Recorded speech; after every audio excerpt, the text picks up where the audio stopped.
Bu ya, Bismillahirrahmanirrahim. Tadinya ini seharusnya dibuka sama kepala sekolah, tapi kepala sekolah kayaknya lagi ini, tapi tidak apa-apa.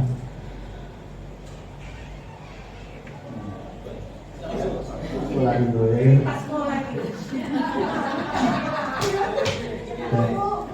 Ya.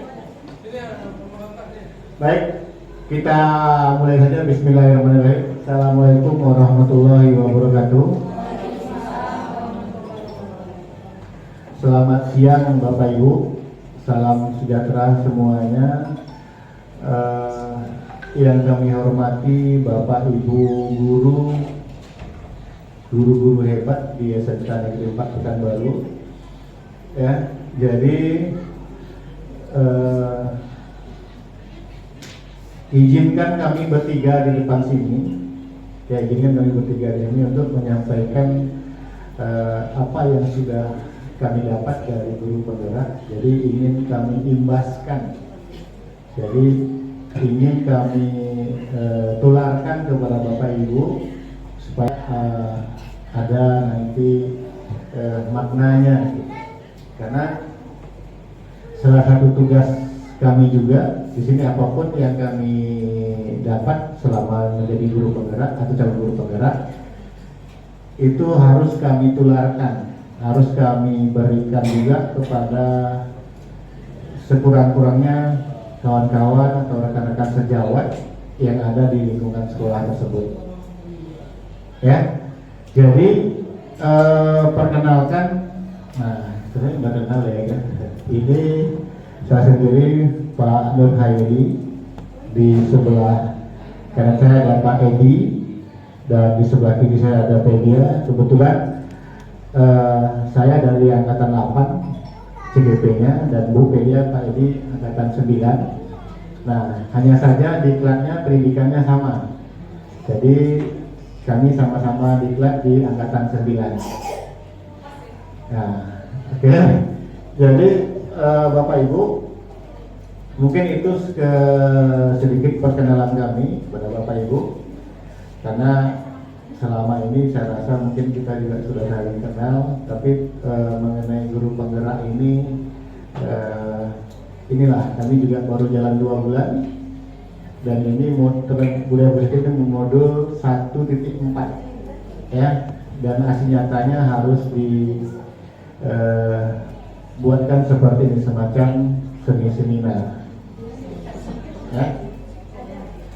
Oke. Baru kita mulai Bapak Ibu. Jadi nanti urutan pembicaranya nanti ada 3 orang ya. Jadi yang pertama ada saya yang akan menyampaikan tentang budaya positif, disiplin positif ya. Terus yang kedua nanti ada Pak Edi Selamat. Pak Edi Selamat nanti akan menyampaikan tentang keyakinan kelas. Dan yang terakhir ada Ibu Pelia. Nanti Bu Peli akan menyampaikan segitiga restitusi. Nah, dapat kami gambarkan di sini, kalau sama saya mungkin tidak ada tugas. Nanti kita hanya menjelaskan apa itu budaya positif, apa itu disiplin positif, ya. Nanti kita bawakan ke keseharian kita dalam mengajar. Mudah-mudahan nanti ada makna yang akan disampaikan. Terus Pak Edi mungkin nanti menyampaikan keyakinan kelas. Ini ada nanti kita buat keyakinan kelas, nanti supaya nanti praktek langsung ya, supaya Bapak Ibu nanti bisa juga menerapkan di kelas Bapak Ibu masing-masing. Terus yang ketiga Ibu Pelia, masalah segitiga restitusi itu penanganan permasalahan anak. Jadi seperti apa penanganannya dengan menerapkan segitiga restitusi, nanti kita akan dipaparkan langsung oleh Ibu Pelia. Baik Bapak Ibu, langsung saja kami sampaikan. Kalau sama saya mungkin tidak ada tugas. Nanti kita hanya menjelaskan apa itu budaya positif, apa itu disiplin positif ya. Nanti kita bawakan ke keseharian kita dalam mengajar. Mudah-mudahan nanti ada makna nih yang akan disampaikan. Terus Pak Edi mungkin nanti menyampaikan keyakinan kelas. Ini ada nanti kita buat keyakinan kelas nanti supaya nanti praktek langsung ya, supaya Bapak Ibu nanti bisa juga menerapkan di kelas Bapak Ibu masing-masing. Terus yang ketiga Ibu Pelia, masalah segitiga restitusi itu penanganan permasalahan anak. Jadi seperti apa penanganannya dengan menerapkan segitiga restitusi nanti kita akan dipaparkan langsung oleh Ibu Pelia. Baik Bapak Ibu, langsung saja kami sampaikan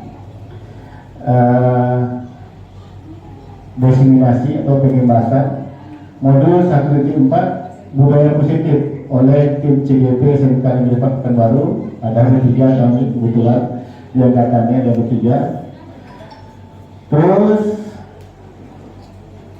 nah, sekarang kita masuk ke budaya positif. Budaya positif di sekolah yaitu nilai-nilai dan kebiasaan-kebiasaan di sekolah yang berpihak pada peserta didik, Bapak Ibu, agar mereka dapat berkembang menjadi pribadi yang kritis, penuh hormat dan bertanggung jawab. Jadi ini budaya positif, semacam kebiasaan-kebiasaan yang positif yang mungkin selama ini sudah banyak kita laksanakan, sudah banyak kita terapkan di sekolah ini. Mungkin saja ya kan, kurang sosialisasi dengan baik, atau kurang tertata dengan baik, atau mungkin sifatnya hanya dadakan. Begitu kita lihat anak kita ini, nah budaya sudah tidak positif atau budaya negatif, nah itu yang kita luruskan mungkin. Nah tapi nanti ini kita akan coba bahas. Terus di sini ada perubahan paradigma Bapak Ibu ya. Jadi paradigma ini untuk membangun budaya yang positif, sekolah perlu menyediakan lingkungan yang positif, nah aman dan nyaman agar murid-murid mampu berpikir, bertindak dan mencipta dengan merdeka, mandiri dan bertanggung jawab. Lazim ya, disiplin dikaitkan dengan kontrol, dalam hal ini kontrol guru dan dalam menghadapi murid. Nah, jadi Bapak Ibu, budaya positif ini bisa dilaksanakan tentu adanya lingkungan yang positif juga. Ya, jadi kalau misalnya kita menerapkan budaya positif di sekolah kita, tapi lingkungannya selalu negatif aja gitu. Nah ini juga susah. Ya ini juga susah. Jadi di awal kita harus sama-sama kan persepsi, sama-sama kan ini. Kalau seandainya kita ingin menjalankan budaya positif, lingkungan kita juga harus positif dulu. Ya, nah karena nanti akan ada hubungannya dengan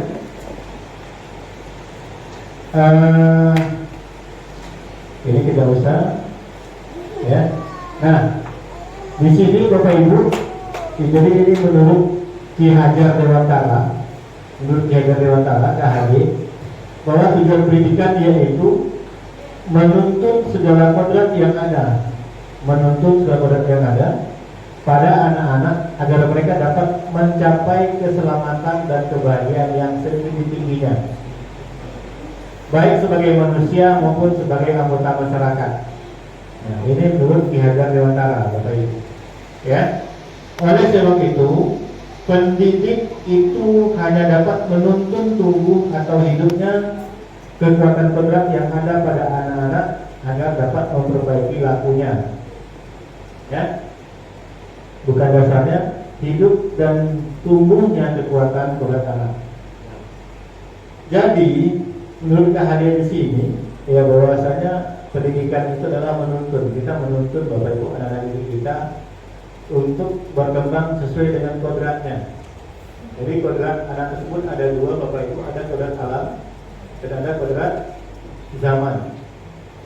Jadi kodrat alam adalah kodrat yang berhubungan dengan lingkungan kita sendiri, Sedangkan kodrat zaman adalah kodrat yang sesuai dengan perkembangan zaman. Kita tidak bisa mengajar itu Bapak Ibu, maaf, ini Bu Yolinda, misalnya seperti apa dapat bangku kuliah dulu, mungkin kalau masih menerapkan pengajaran seperti yang ada di waktu bangku kuliah dulu, sampai sekarang masih seperti itu pulang ajarnya. Nah mungkin itu sudah kurang pas gitu, mungkin ya. Nah karena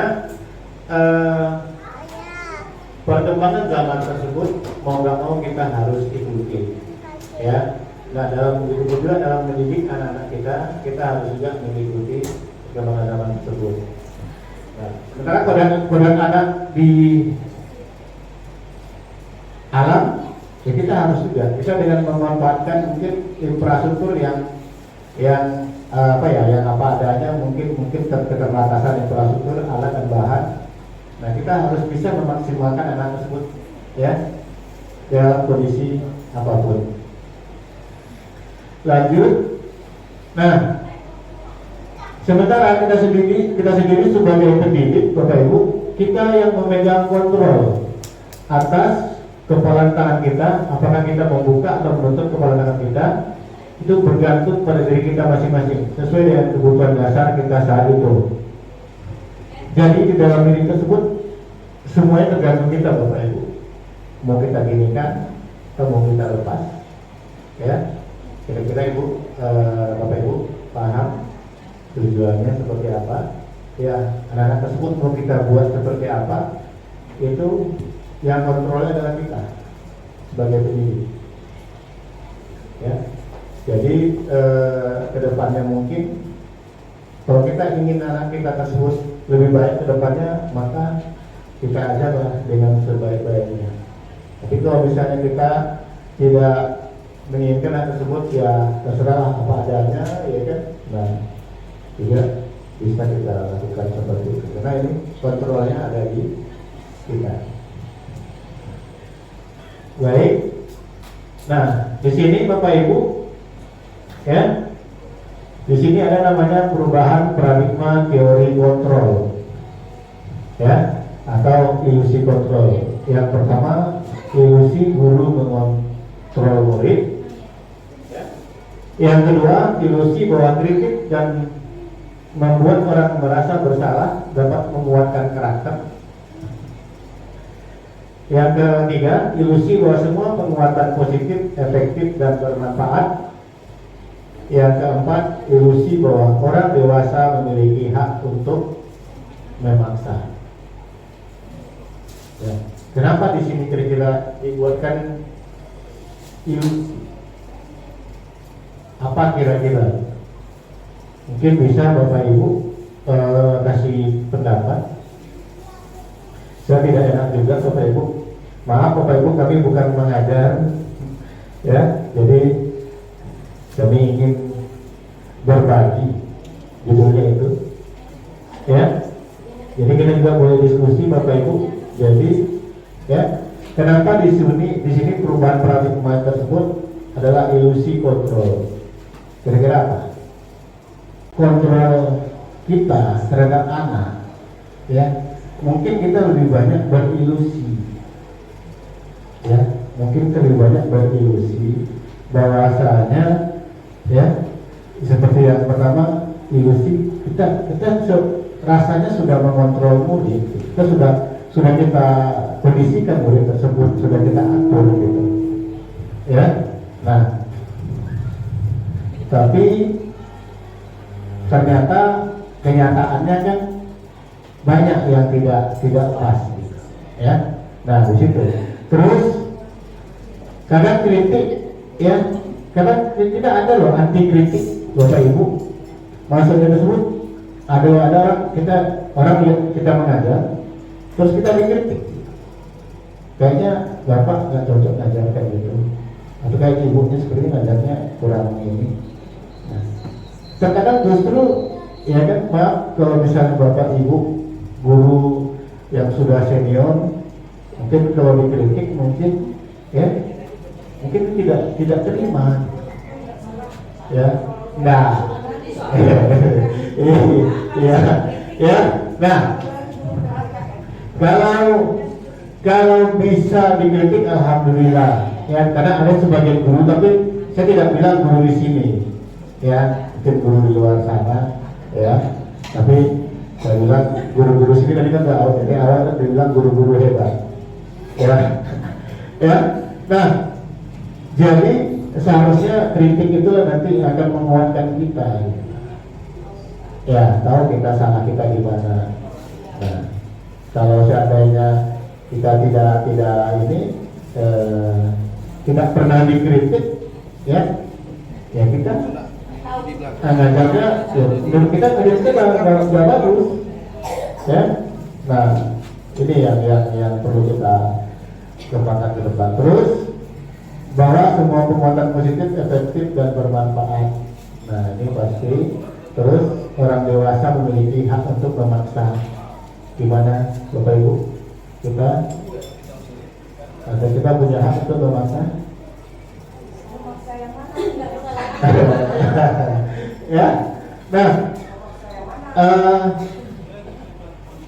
terkadang kita memaksakan diri, memaksakan kehendak, apakah itu dengan teman, apakah itu dengan guru, dengan murid, dengan anak, ya, pasti ada, ya, pasti dalam kehidupan kita pasti kita pernah berbuat memaksakan, ya, memaksa, ya, misalnya nih Andre, kamu harus lakukan itu, jadi kalau itu kan sudah paksaan.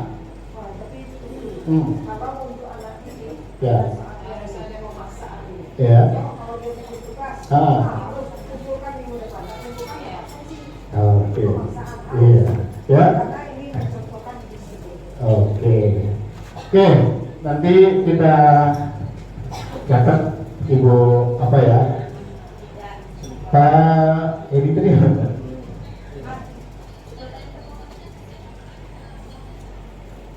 Nah, di sini ada perubahan paradigma, ya, stimulus respon teori kontrol.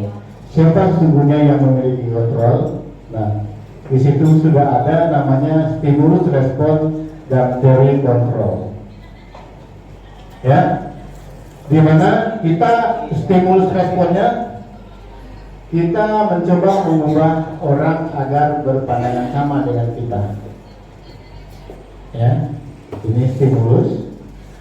Terus teori kontrolnya kita berusaha memahami pandangan orang lain, ya, tentang dunia. Oke, ada yang bisa kasih pendapat tentang yang pertama, Bapak Ibu? Ya, silakan Pak Dedi. Ya. Stimulus respon ini secara tidak langsung kita mendoktrin seseorang atau dengan ajakan untuk sesuai dengan pemikiran kita secara tidak langsung. Jadi di teori kontrolnya secara tidak langsung kita sudah mempengaruhi seseorang tersebut ke dalam pemikiran kita. Oke, terima kasih Pak Denny. Jadi apa yang disampaikan Pak Denny tersebut mungkin selama ini, ya, stimulus respon yang kita lakukan tersebut kita ingin, ya, orang lain tersebut sepemikiran dengan kita, ya, sepemahaman dengan kita, ya, untuk mencapai satu tujuan, ya. Nah, padahal itu tidak bisa kita lakukan. Yang benar itu adalah teori kontrolnya adalah kita berusaha memahami pandangan orang tersebut, ya. Jadi bukan tentang kita lagi, tapi sudah tentang dunia, ya. Terus yang kedua, perilaku bentuk dilihat sebagai suatu kesalahan, ya. Nah, ini perilaku buruk dilihat sebagai suatu kesalahan, ya. Nah, sementara teori kontrolnya adalah semua perilaku memiliki tujuan. Gimana Bapak Ibu? Ada yang ngasih? Ya, silakan Bu Yolita, tolong anggota saya, ya. Nah, ya.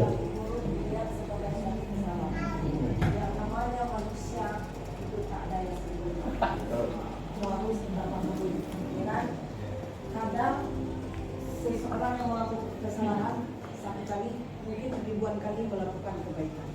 Jadi kita tidak bisa mencap orang yang berperilaku buruk ini salah terus bisa, ya kan? Semua perilaku memiliki tujuan. Buruk baiknya yang dilakukan seseorang pasti ada tujuan, ya kan? Contoh, kita misalnya mengajar dengan begini-begini, tujuan kita baik supaya anak didik kita sukses, ya kan? Pak Nurairi pernah melakukan satu dari anak ini supaya dia berubah dari yang jelek menjadi baik. Itu salah satu. Ya kan? Ya, baik. Terima kasih Bu Yulina. Sangat bagus sekali tanggapannya. Tapi memang seperti itu Bapak Ibu. Kita selama ini sekali aja kita berbuat salah, maka selamanya kita akan dicap salah. Ya. Jadi ini paradigma seperti ini di dalam pendidikan itu tidak diberlakukan lagi. Ya, saya pengen ya kita beranggapan bahwa semua perilaku tersebut apapun itu berlakunya, mau baik mau buruk pasti punya tujuan. Cukup saja yang kita fokuskan. Jadi seperti itu kira-kira.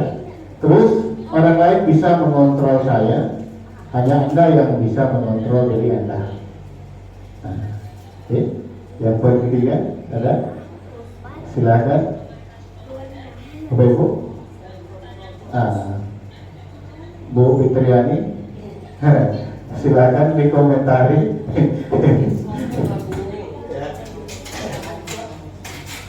Terima kasih Bapak Nahani. Mungkin saya tertarik sekali, ini bagus sekali, termasuk pedagogik lah ya. Saya memberikan pencerahan mungkin. Yang ketiga, orang lain bisa mengontrol saya, seolah-olah kita tuh tidak punya keilmuan sama sekali, sehingga kita mengikut kepada orang yang banyak.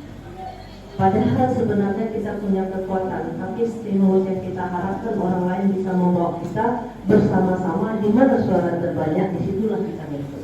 Biasanya terjadi seperti itu. Nah, diharapkan dengan adanya teori kontrol ini, hanya ada yang bisa, hanya kita sendiri yang bisa mengontrol diri kita. Tanpa ada kemauan dalam diri kita, itu kita tidak bisa membuat atau berkarya atau mencipta sesuatu yang kita miliki, sesuatu yang Nah, tapi sebenarnya teorinya adalah ya segala sesuatu hanya kita yang bisa mengontrol. Ya, sebetulnya orang lain juga tidak akan bisa mengontrol diri kita kalau seandainya kita tidak mau. Baik, yang berikut ya, saya bisa mengontrol orang lain, Anda tidak bisa mengontrol orang lain. Ya, nah ini mungkin hampir sama seperti di atas, ya, tapi pasti beda maknanya. Saya bisa mengontrol orang lain, nah, tapi paradigmanya Anda tidak bisa mengontrol orang lain. Nah, jadi anggapan selama ini mungkin kita bisa mengontrol orang, nah, tapi sebenarnya kita tidak bisa, dan itu juga tidak dibolehkan. Nah, terus pemaksaan ada pada saat bujukan gagal. Ya, pemaksaan ada pada saat bujukan gagal. Terus kolaborasi dan konsensus menciptakan pilihan-pilihan baru. Biasanya kayak gitu ya Pak Ustadz. Ya kan? Biasanya kita sudah bujuk dia, tahu gagal, baru ada pemaksaan. Iya, selama ini. Ya nggak angguk ya kan? Ya. Nah, jadi teori kontrolnya Bapak Ibu, kita berkolaborasi. Ya, kita berkolaborasi satu dengan yang lainnya untuk menciptakan ya pilihan-pilihan baru. Jadi jangan ada lagi pemaksaan. Terus model berpikir menang kalah. Ya, nah jadi kalau misalnya selama ini kita beranggapan bahwasanya kita menang itu puas, yang kalah itu mungkin kecewa gitu. Ya. Padahal menurut pepatah ya kan, menang jadi kalah jadi arang, menang menang jadi arang, kalah jadi arang. Ya, sengaja itu ya kan dibolak-balik biar diingatkan. Jadi menang jadi arang, kalah jadi abu. Iya Bapak Ibu ya. Jadi tidak ada apa di sana nilai yang bermakna gitu. Nah, ada kaitannya ya dari apa yang kita paparkan tadi, pasti ujung-ujungnya nanti adalah ke disiplin.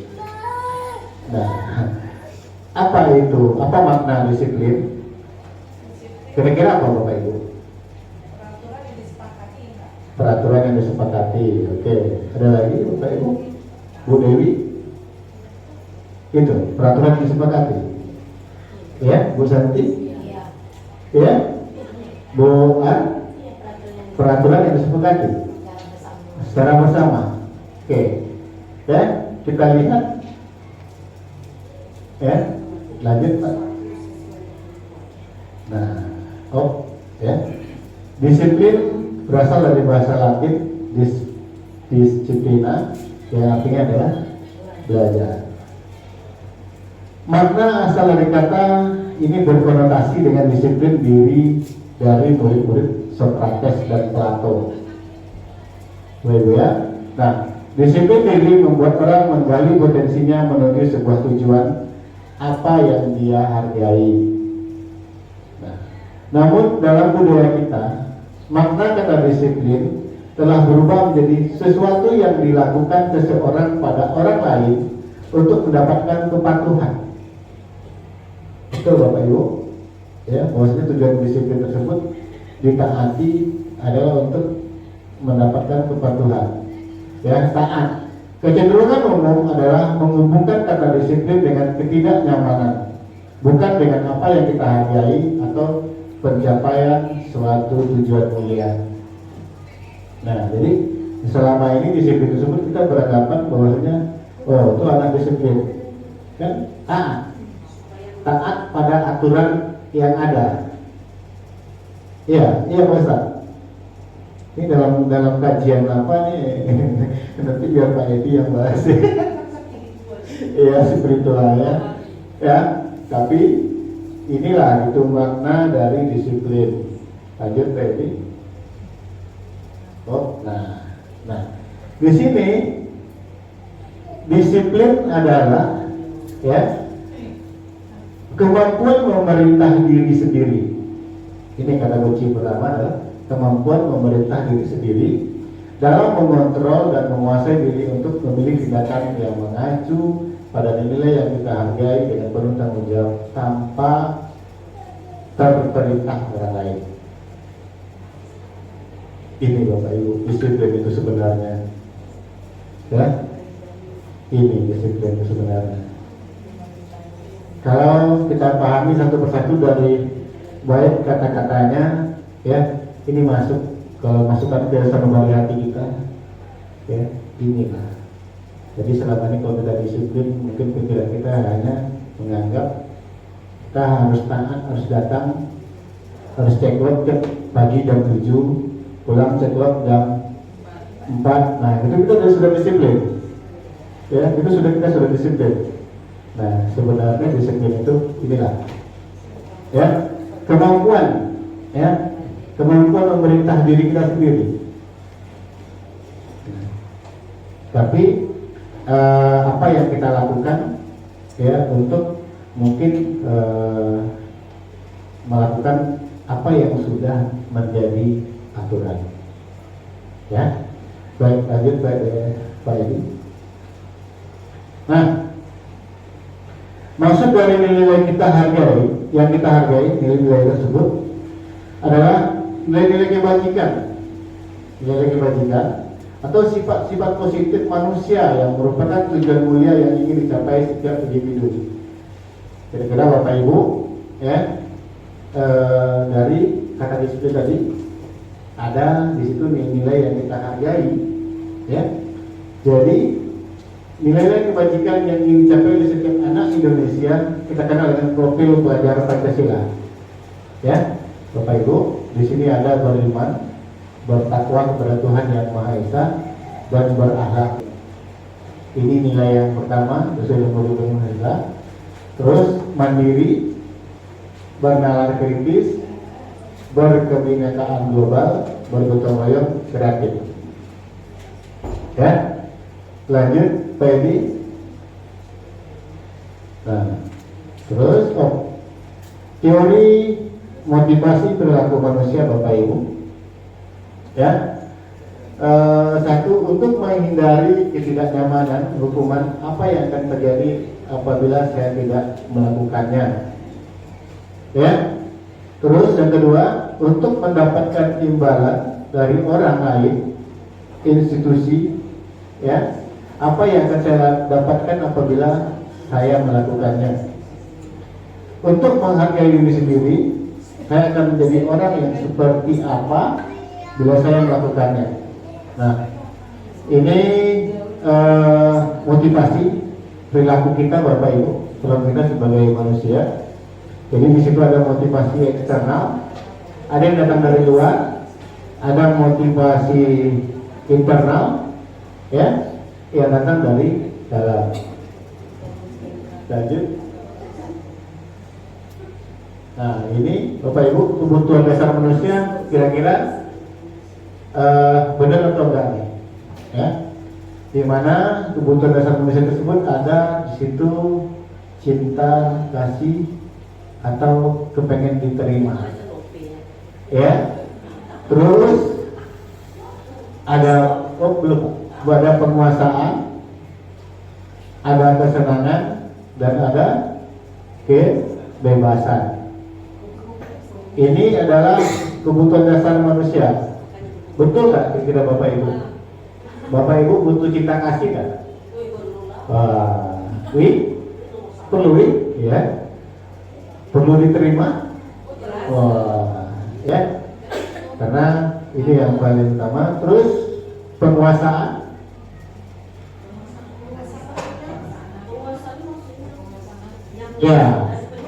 ya, penguasaan. Masa nggak paham sih Bapak Ibu penguasaan? Ya kan, penguasaan pengen punya kuasa, pengen ini, ya. Kita ingin menguasai ini, menguasai itu. Kira-kira seperti itu. Nah, itu kan kebutuhan dasar. Terus kesenangan. Nah, kesenangan, ya semuanya pasti butuh senang. Bu Santi butuh susah? Ya, ya. Saya senang kalau dapat duit. Senang kan? Senang sekali kok. Wah, itu ya. Apalagi kalau dapat honor. Ya. Yang terhadap kebebasan, ya, jangan disinggung-singgung dulu. Ada kawan kita yang masih apa ya, udah pernah bulan ya. Lanjut ya.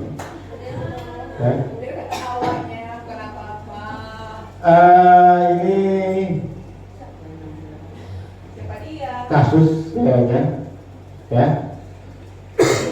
Ibu Ani, guru kelas 5 di SD Pelita Hati, sedang bingung menghadapi ulah suatu murid di kelasnya.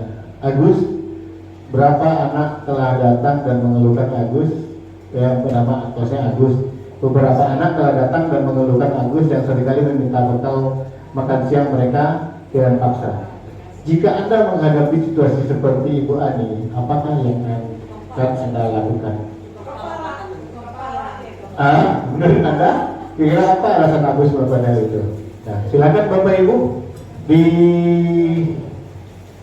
dijawab, mungkin ada yang bisa, ya. Kalau misalnya Ibu ketemu kasus anak seperti ini, apa yang akan Anda lakukan? Nah, kami ini belajar, ya. Silakan Bu Yolinda.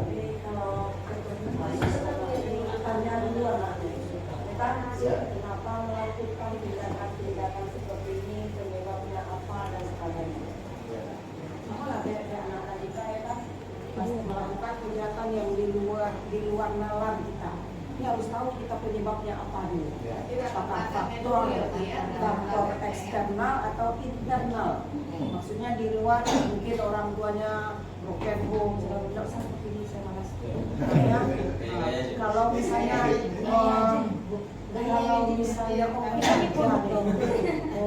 kalau misalnya itu eksternal ya, kalau di dalam misalnya kita di pendidik ya kan, di sekolah mungkin faktor lingkungan kawan-kawannya yang kadang suka membuli atau apa gitu ya kan. Jadi kita harus tahu dulu faktor apa yang menyebabkan anak seperti ini. Itu harus diketahui oleh seorang guru. Kalau guru, oke? Kira-kira alasan apa Bu Agus itu Bapak itu? Mungkin bisa jadi meminta bekal karena dia di rumah tidak dapat bekal, orang tua tak bisa membekali. Memenuhi bekal dia dari rumah. Karena tahu untuk makan juga susah di rumah. Iya. Ya. Ya. Itu karena masakan mamanya di rumah gak enak, jadi dia minta nasi apa kabarnya. Oke. Yang lain ada yang menyampaikan? Hah? Belum apa tanya lagi gedek ya. Bisa jadi Iya. anak ini memang Iya. benar. Nah. Atau bisa jadi dia hobinya suka yang Iya. Ya. Ya. Ya. Pernah ada cerita kali dulu Ya. jadi di rumah guru ini makanannya itu enak-enak, tumis daging, keju, telur.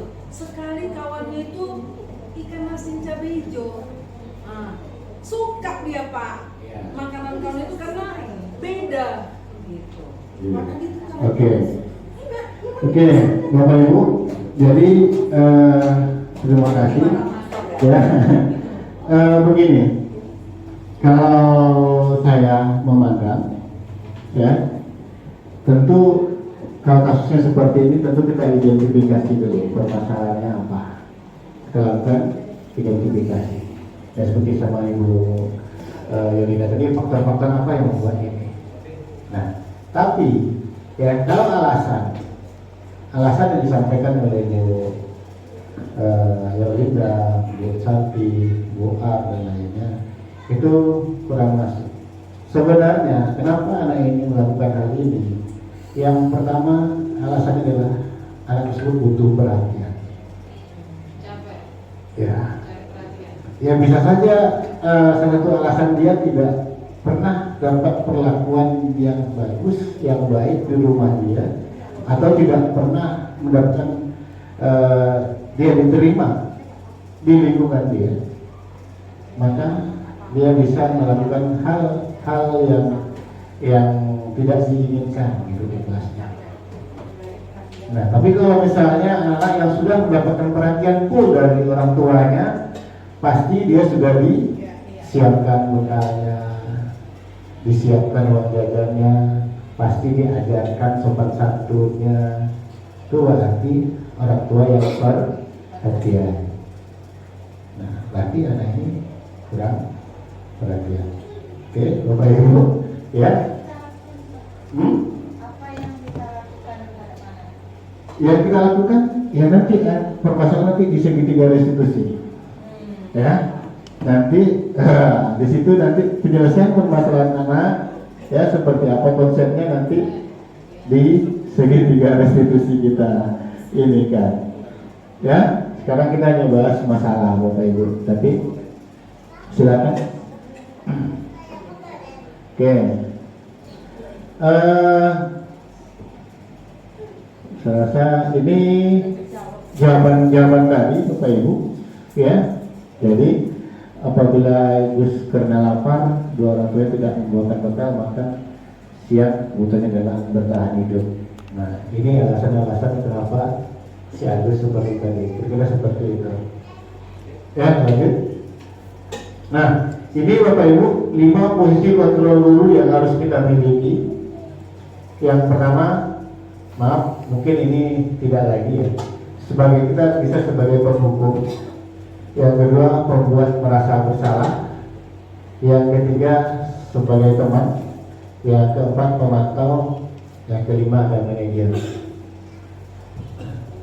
Kira-kira menurut Bapak Ibu yang paling bagus di mana? Sebagai manajer. Sebagai teman, sebagai manajer, teman. Saya teman. Saya sebagai Oke. manajer. Manajer Bu Sakti ya. Iya, saya teman. Bu Rida teman, Bu Sarma teman, Bu Rosana teman, Bu ya temannya, Bu Dewi teman. Baik, kita lihat. Oke.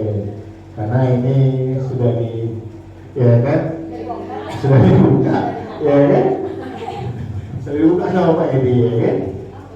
Seharusnya tadi ya alasan dulu ya. Tapi nggak apa-apa Bapak Ibu. Bisa dibesarkan Pak di Zoom Pak. Di atas, tidak di atas. Di atas. Bukan. Tuh. Ya. Kita lihat sebagai penghukum dulu. Di atas paling atas ada identitas gagal ya Bapak Ibu. Ada identitas gagal. Di situ ada penghukum dan pembuat rasa bersalah. Ya, di mana guru berbuat, guru berkata hasil. Ya, di samping ada guru berbuat, guru berkata hasil. Ya, kalau kita sebagai penghukum, posisi kontrol kita sebagai penghukum Bapak Ibu, ya, guru berbuat pasti mengerti. Ya, menunjuk-nunjuk, menyakiti, menyindir. Ya, ini perbuatan. Oke? Terus guru berkata, kalau kamu tidak melakukannya, awas ya, rasakan. Ya, nah ini ancaman. Dan hasilnya, ya, memberontak, menyalahkan orang lain, berbohong. Ini hasil anak yang kalau kita lakukan sebagai penghukum. Terus keterkaitan dengan dunia berkualitas, murid meletakkan guru di luar dunia berkualitas. Pada guru kita sebagai penghukum, maka itu ya akan dapat oleh murid. Ya. Terus sebelahnya membuat orang merasa bersalah. Ya. Guru berbuat berceramah dan mengatakan seharusnya ibu kecewa, bapak kecewa sama kamu. Ya. Seharusnya tidak seperti ini. Nah, terus guru berkata, kamu seharusnya, kamu sudah tahu, ya, ibu lelah sekali. Mengatakannya ibu stres banyak hal, ya. Nah, terus hasilnya adalah menyembunyikan, menyangkal dan berbohong. Ya, anak-anak yang diperlakukan dengan seperti kita membuat dia merasa bersalah. Ya, tadinya saya berpikir ini yang paling bagus karena kita bisa mendekati anak, dimana dia membuat bersalah, dia sadar. Ternyata, ya, setelah dipelajari agak kurang tenang. Terus kaitannya itu adalah murid meletakkan guru di dalam dunia berkualitas. Maafkan saya, murid berkata, kalau yang tadi menghukum, biarkan saja, ya. Kalau ini maafkan saya. Terus lanjut ke sebelahnya, ke atas Pak Dedi. Nah, terus ke atas lagi, ke atas lagi, ke atas. Terus atas. Terus ini jadi teman pemantau itu termasuk identitas yang sukses. Kontrol dari luar, di mana mengharapkan imbalan atau ketergantungan pada orang lain. Baik Bu ya. Nah, sebagai teman, guru berbuat membuatkan alasan-alasan untuk muridnya sebagai teman. Nah, kan sebagai teman kita nih. Terus, ayolah, lakukan demi ibu. Masa kamu tidak mau? Ingat, tidak ibu pernah bantu, ya. Ini kan kata-kata seorang guru sebagai teman di muridnya. Nah, ini akan membuat siswa tersebut akan ketergantungan.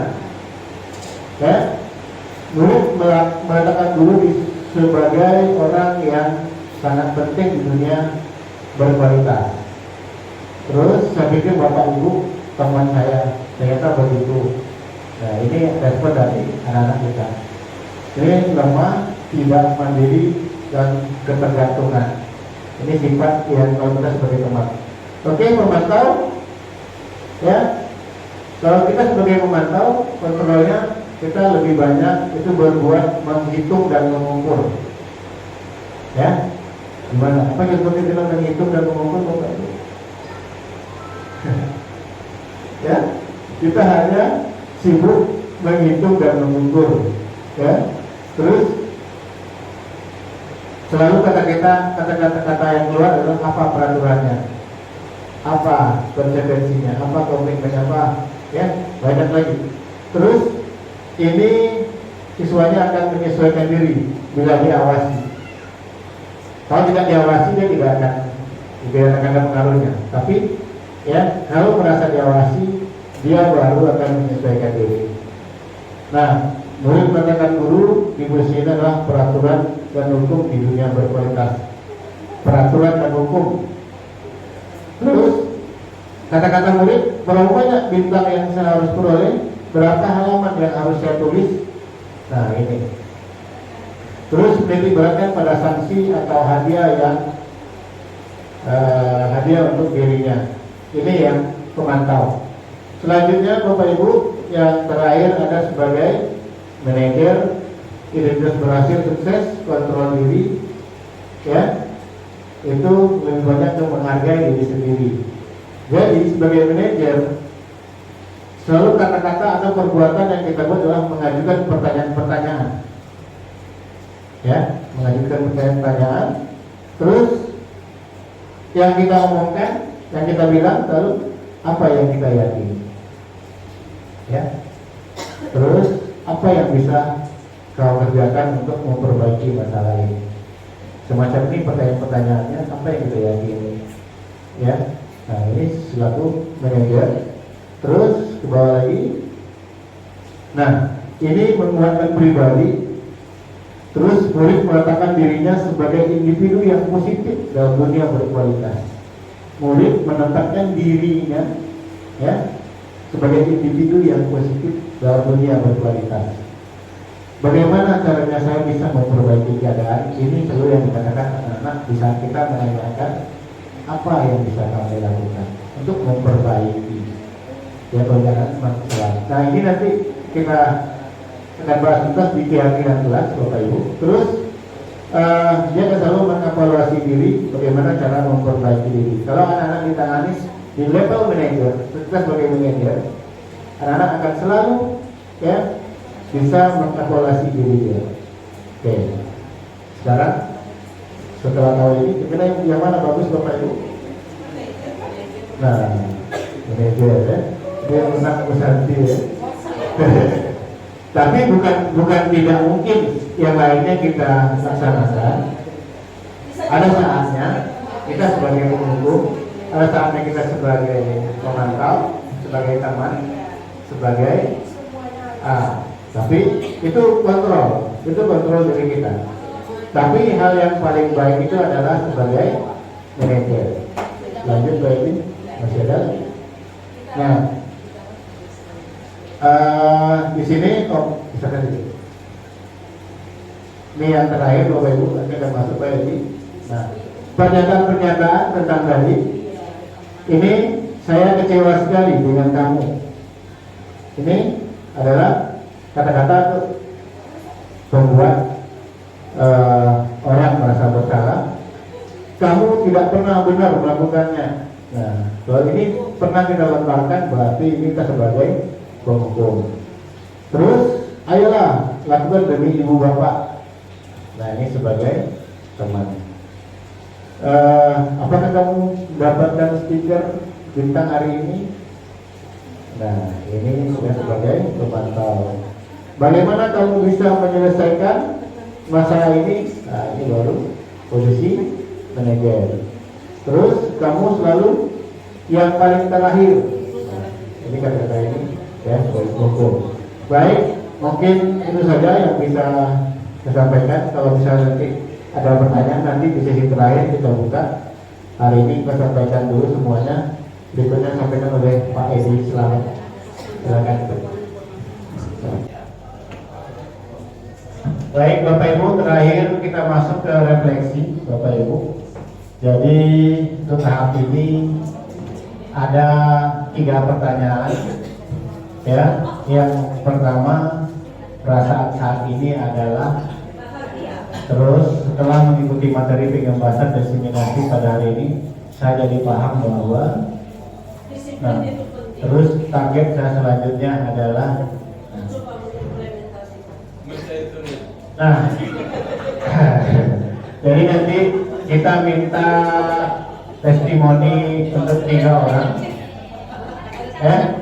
ya, silakan. Karena kita ada 3 orang di dalam. Maju Pak ya, maju Pak. Di depannya kita ada 3 orang. Jadi kita minta 3 orang guru untuk menyampaikan refleksi ini. Ya, terserah nanti siapa saja. Kalau apa, silakan di depan aja Bu. Di sini Bu, di sini. Iya, maksudnya tersebut biar direkod. Iya ya.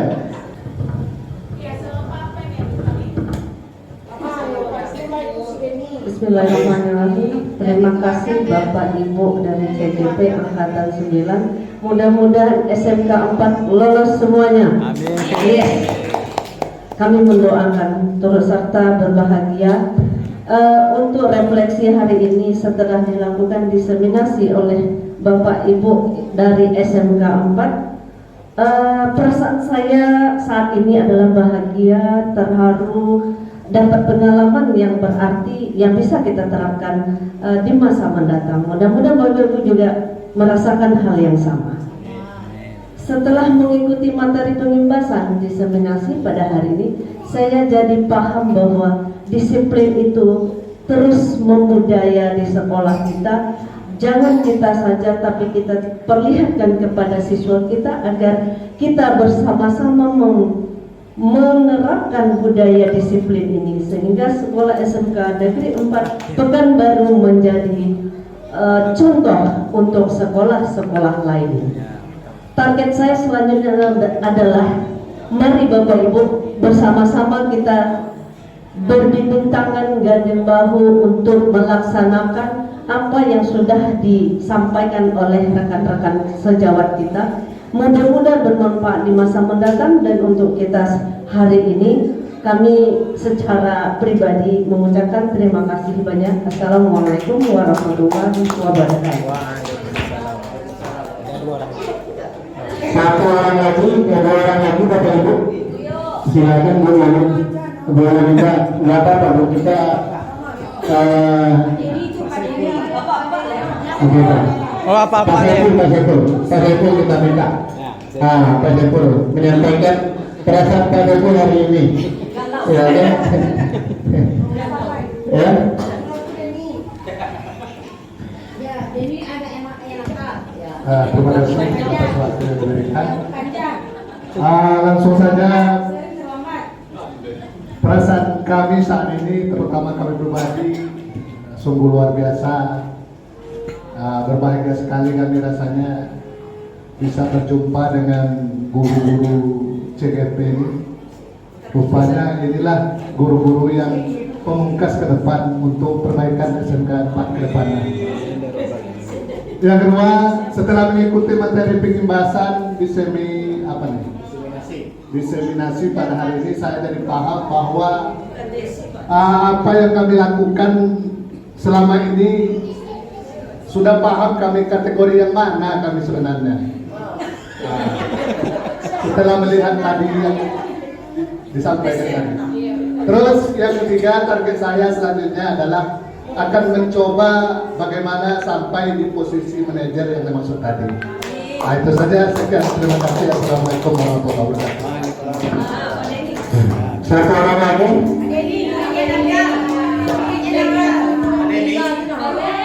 Ayo Pak Nami, silakan Pak Nami. Ya, mudah-mudahan kalau ini cair Pak Nami. Ya. Ya. Oke. Perasaan saya saat ini adalah terkejut. Terkejut ternyata ada ininya permasalahan, kaget karena pemecahan masalahnya itu ada, solusinya ada. Daripada solusinya ada, masalahnya nggak ada kan jadi ribet. Terus setelah mengikuti materi pengibasan diseminasi pada hari ini, saya jadi paham bahwa lingkungan positif itu bisa terwujud dari data-data yang kita bikin dari kesepakatan kelas tadi. Terus targetnya saya selanjutnya adalah mungkin mengaplikasikan ke kelas atau di bidang studi pengajaran saya, mungkin akan dilakukan pengaplikasian jadi acuan buat generasi selanjutnya.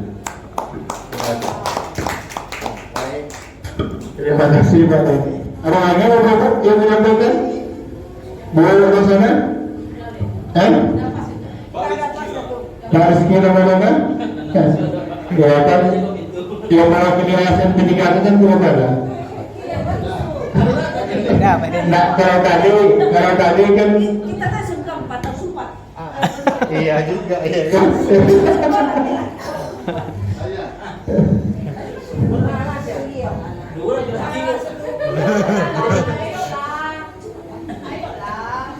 ya, silakan Pak Rizky Ramadana. Sebetulnya punya asli Pak ini. Oke, baik, terima kasih Bapak Ibu. Terkait refleksi ini, mungkin perasaan saat ini saya menjadi tahu bahwasannya banyak hal yang mungkin saya pelajari untuk menghadapi keadaan kelas maupun lingkungan sekolah. Setelah mengikuti materi pengibasan atau diseminasi pada hari ini, saya jadi paham bahwa disiplin itu adalah belajar. Ya Bapak Ibu, belajar yang sudah dijabarkan oleh pemateri tadi. Belajar untuk apa namanya tadi Bu? Tepat waktu, kesepakatan, hal-hal yang positif ya Bu. Terus target saya selanjutnya adalah ya menjadi guru yang lebih baik. Ternyata banyak kurangnya di diri saya. Ya selama ini mungkin saya memakai metode merasa bersalah tadi. Itu selama ini. Iya, selama ini sudah itu. Nanti saya kena marah sama Kak Jero semacam. Itu yang saya pakai selama ini. Baik, terima kasih kepada Bapak Ibu pemateri. Assalamualaikum warahmatullahi wabarakatuh. Karena warahmatullahi wabarakatuh. Kasih terus Pak Rizky Ramadana. Baik. Yes. Pak Edi. Ada ya? Habis. Habis. Oke, baik Bapak Ibu. Aku ini pakai doa ada tak? Enggak ada. Karena tadi yang mulai saya, maka saya akan akhiri juga Bapak Ibu. Terima kasih atas kehadirannya hari ini. Ya, terima kasih sudah meluangkan waktu untuk mendengarkan paparan yang kami sampaikan. Kami bertiga memohon maaf yang sebesar-besarnya kalau ada sikap dan kata-kata kami yang kurang pas kepada Bapak Ibu. Kami mohon dimaafkan karena kami di sini bukan bermaksud mengajar Bapak Ibu, tapi kita hanya melakukan pengimbasan ya atau berbagi, karena ini juga menjadi salah satu tugas kami di pelatihan atau diklat calon guru penggerak.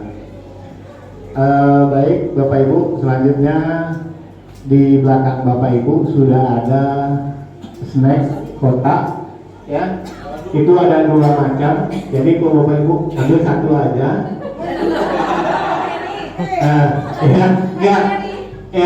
Itu ada dua macam. Maksudnya tersebut, ya kan, snacknya ada dua macam. Satu, yang satu ada somai, yang satu ada martabak. Ya, nah, Bapak Ibu dapat apa nanti, ya kan, jangan dibuka-buka, ya kan, ambil saja. Ya, jadi, ya, ini itu yang bisa kami berikan Bapak Ibu. Mudah-mudahan semuanya ini bisa menjadi ladang amal bagi kita semuanya, dan kedepannya kita berharap guru-guru SMK Negeri 4 Pekanbaru bisa lebih baik lagi, lebih hebat lagi, dan kita bisa sama-sama melaksanakan atau mengemban tugas sebagai guru, sebagai pendidik lebih baik lagi ke depannya. Mungkin itu saja. Akhir kata, Assalamualaikum warahmatullahi wabarakatuh.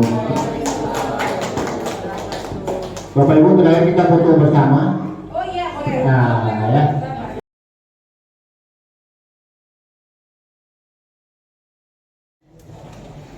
Baik, kita mulai. Assalamualaikum warahmatullahi wabarakatuh. Waalaikumsalam warahmatullahi wabarakatuh. Untuk pagi ini kita coba menyusun keyakinan kelas kita. Ya, keyakinan kelas itu merupakan kesepakatan yang kita buat secara bersama. Ya, secara bersama, di mana keyakinan ini, keyakinan kelas ini beda dengan peraturan. Ya, kalau peraturan itu memiliki sanksi atau hukuman kalau seandainya kita melanggar, dan peraturan tersebut itu tidak dibuat bersama. Peraturan hanya dibuat oleh guru dan disampaikan sama murid, dan murid harus menjalankan peraturan tersebut. Nah, jadi paradigma sekarang ini tidak berlaku lagi hal seperti di dalam pembelajaran. Ya, sebetulnya keyakinan kelas ini dibuat di awal pembelajaran, di awal kita masuk. Ya, tapi sekarang karena kita belum memiliki keyakinan kelas, belum kita susun juga, kita bersama. Jadi hari ini kita buat bersama-sama, di mana kata kuncinya keyakinan kelas tersebut adalah kesepakatan yang kita buat. Misalnya ya, di kelas ini kita harus saling menghormati, saling menghargai. Ya, di kelas ini kita hadir tepat waktu. Kalau seandainya ingin keluar, ingin permisi keluar ke kamar mandi atau ke toilet, harus izin dulu. Ya, kalau misalnya dalam proses pembelajaran kita ingin bertanya, silakan. Jadi tidak tidak sembarangan. Jadi kita di kelas ini punya kesepakatan yang telah kita buat secara bersama. Oke, paham? Itu yang dikatakan dengan keyakinan kelas. Nah, jadi pada kesempatan kali ini Bapak sudah sediakan ini kertas, ya. Silakan kamu tulis nanti di kertas keyakinan kelas apa yang kira-kira yang kamu inginkan di kelas ini, ya. Tidak boleh sama, atau kalaupun boleh sama silakan, tapi kalau bisa apa yang ada dalam pikiran dan hati kamu inginnya kelas ini seperti apa? Ya, oke, paham ya?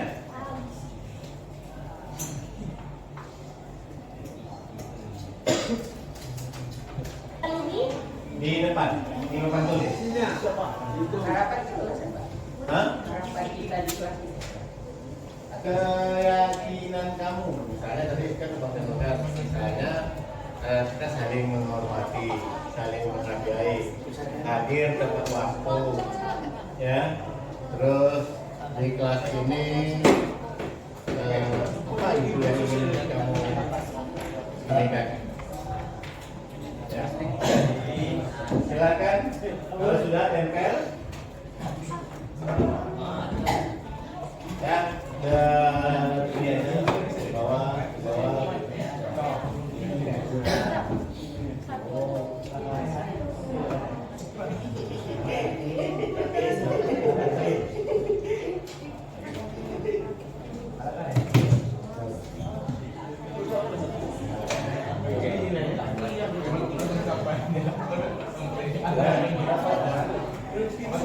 Silakan.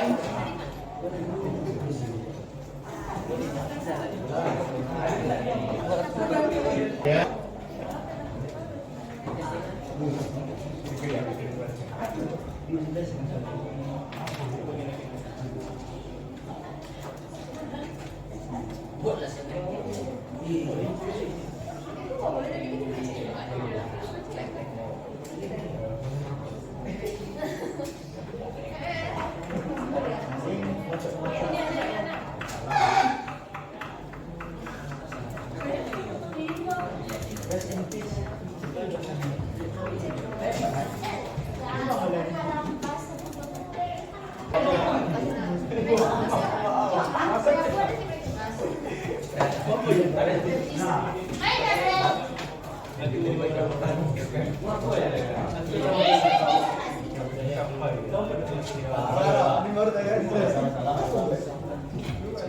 Sudah?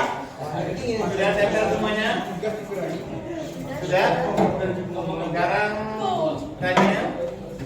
Tolong Bapak di sini.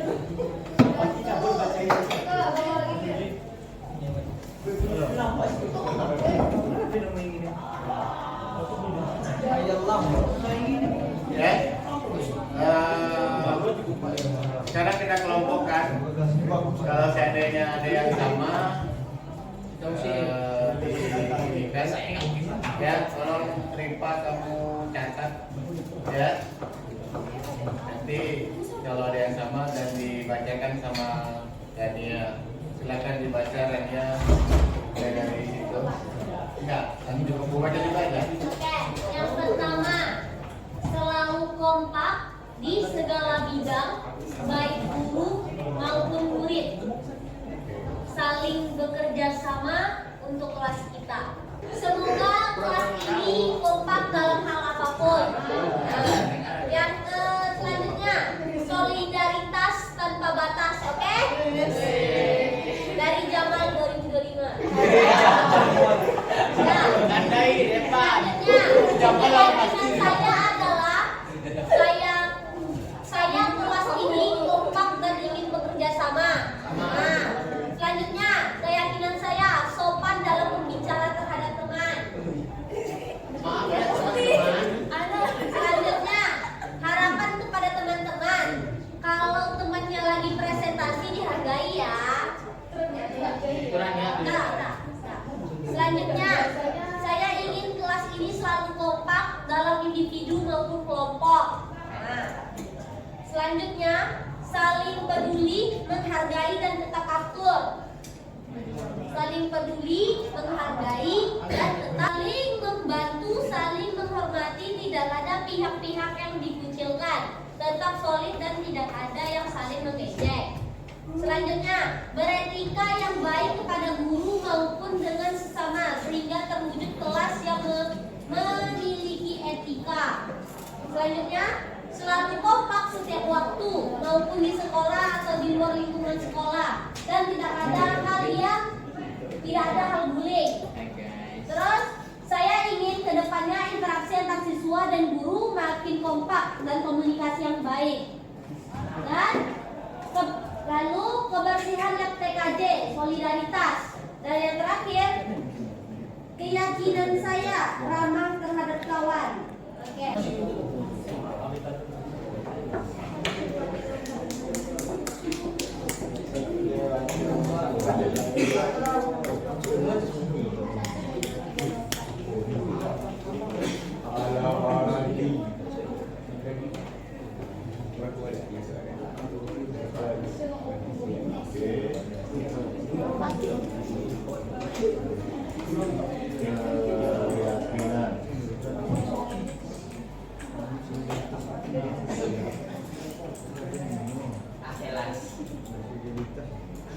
Kelas 11 TKJ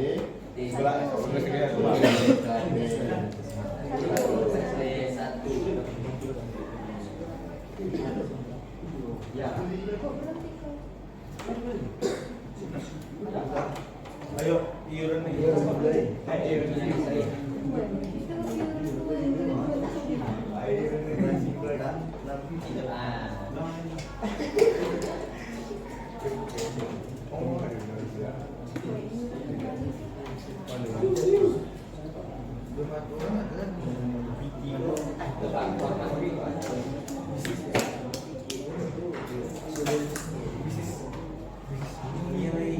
Satu, ya. Kita buat menjadi kata kerja. Astagfirullahaladzim. Jadi kalau misalnya tadi ada, ya, tapi ada satu, ya. Halo, berapa orang kamu di sini? 36. Satu lah datang Pak. Ya, 36 terus ada 35 sekarang. Dari 35 yang menulis, tidak satu pun yang menulis membiasakan membaca doa di awal dan di akhir pembelajaran. Itu kan ada suatu hal kewajiban. Kan ada suatu hal kewajiban. Ya, walaupun di awal sudah kewajiban, terkadang harus dimasukkan di sini sehingga kamu ingat, ya. Jadi kalau itu sudah menjadi kewajiban kamu, tapi kamu lupa di mana? Ya? Ya? Seharusnya di awal, ya, kita buat membiasakan berdoa sebelum dan sesudah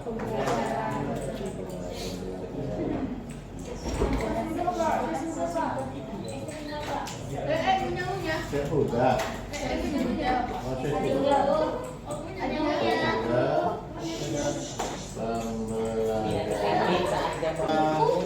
di poin nomor 8 mengurangi pemberian tugas. Nah, kan semuanya kan terlihat, ya. Itu bukan menggambarkan cedera kelas ini, ya. Loh, nah, kita menginginkan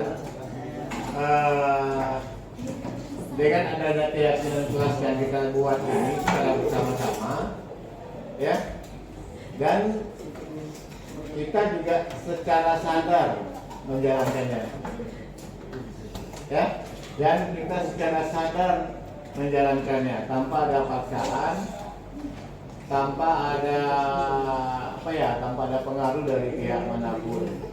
Jadi ini selalu kamu ingat, ya, selalu kamu ingat bahwasanya setiap belajar dengan Pak Heri ini berdoa. Tadi ada yang menyampaikan ada ice breaking, ya.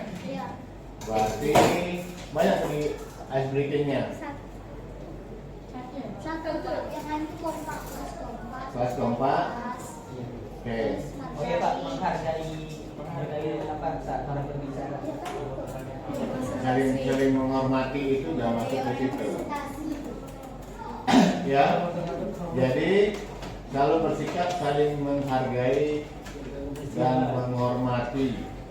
Ya, terserah kalau misalnya mau lagi ngomong dengan guru, mau lagi presentasi, mau lagi apa saja di kelas ini, kita biasakan bersikap saling menghargai.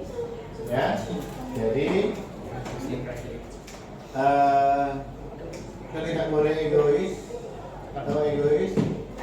Kita tidak boleh memaksakan kehendak kita sama orang lain, ya. Dan kita juga tidak dibenarkan pokoknya apa kata kita aja, ya. Orang lain nggak usah didengarkan. Baik, ada lagi tambahan kira-kira? Siap, tidak. Dari yang 9 itu coba dipahami.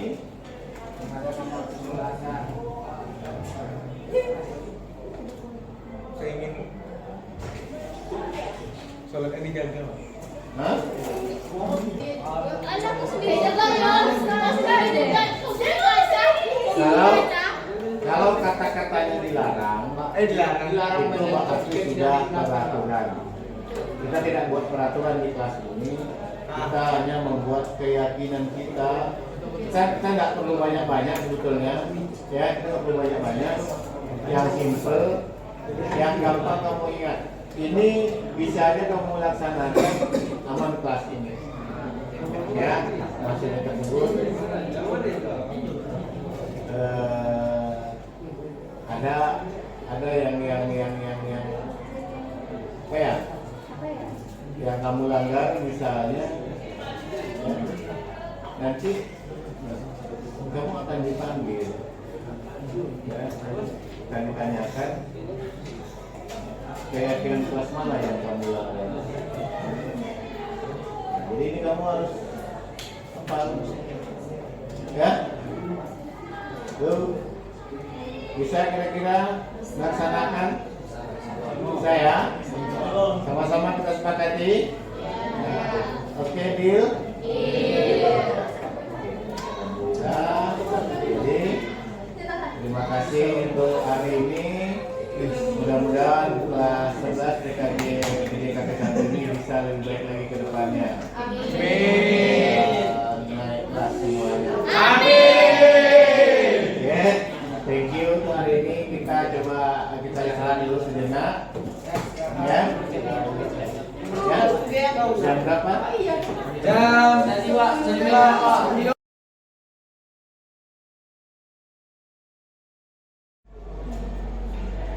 Halo. Assalamualaikum warahmatullahi wabarakatuh. Waalaikumsalam warahmatullahi wabarakatuh. Selamat siang anak-anak bapak semuanya. Apa kabar kamu hari ini?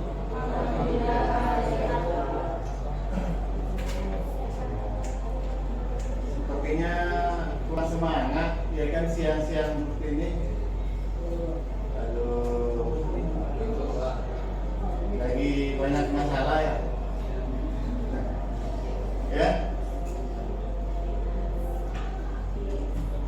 Baik, coba perhatikan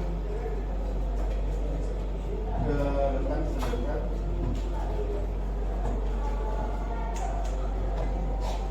Kita mulai pembelajaran kita hari ini. Jadi kita akan melanjutkan dari apa yang sudah kita pelajari minggu-minggu sebelumnya. Nah, itu di belakang kawannya tidur ya? Siapa itu? Zaki. Zaki bisa dibangunkan? Oke,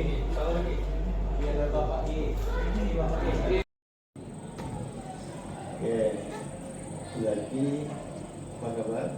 Baik Pak. Kamu sehat? Sehat. Zaki tahu kenapa Bapak panggil ke sini? Tahu Pak, karena tidur di kelas tadi Pak.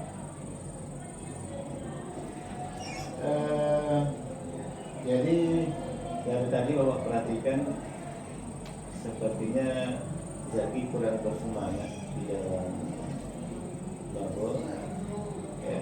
Jadi Bapak melihat Zaki tidur dengan pulas, ya. Zaki ada permasalahan dengan diri Zaki sehingga Zaki sampai tertidur di dalam babel. Kenapa kira-kira? Nggak ada masalah Pak, cuman dari malam tadi ini Pak main game sampai larut malam Pak. Itu ya. Baik Zaki, memang ya kadang-kadang Bapak juga seperti itu.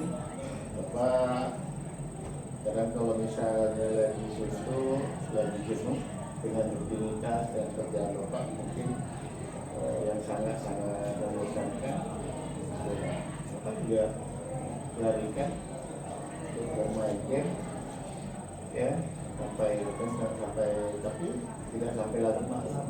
Bapak menggunakan apa itu tidak sampai larut malam. Nah, jadi Bapak cukup sadar, ya, sadar diri bahwasanya ya menggunakan HP tersebut kita harus tahu waktu. Nah, kira-kira menurut Zaki tindakan Zaki tertidur di kelas atau di lampu tersebut kira-kira itu tindakan yang benar apa salah? Salah Pak. Nah, jadi kalau misalnya itu salah menurut Zaki, ya kan? Kira-kira ke depannya hal baik apa yang akan Zaki lakukan untuk memperbaiki diri Zaki? Mungkin Zaki bakal atur waktu Pak supaya tidak tidur larut malam lagi, terus membatasi penggunaan HP juga Pak. Nah, kira-kira untuk melaksanakan itu siapa kira-kira orang yang bisa mengingatkan Zaki? Di rumah ada orang tua Zaki? Ada Pak. Orang tua bisa mengingatkan? Bisa Pak. Saya agar tidak tidur terlalu malam. Nah, kira-kira kapan Zaki bisa melakukan itu? Bisa Zaki pastikan nanti bakal dulu Pak. Bagus Zaki. Mudah-mudahan kamu bisa untuk melakukan perubahan tersebut dan Zaki ingat, ya, dan bisa menghargai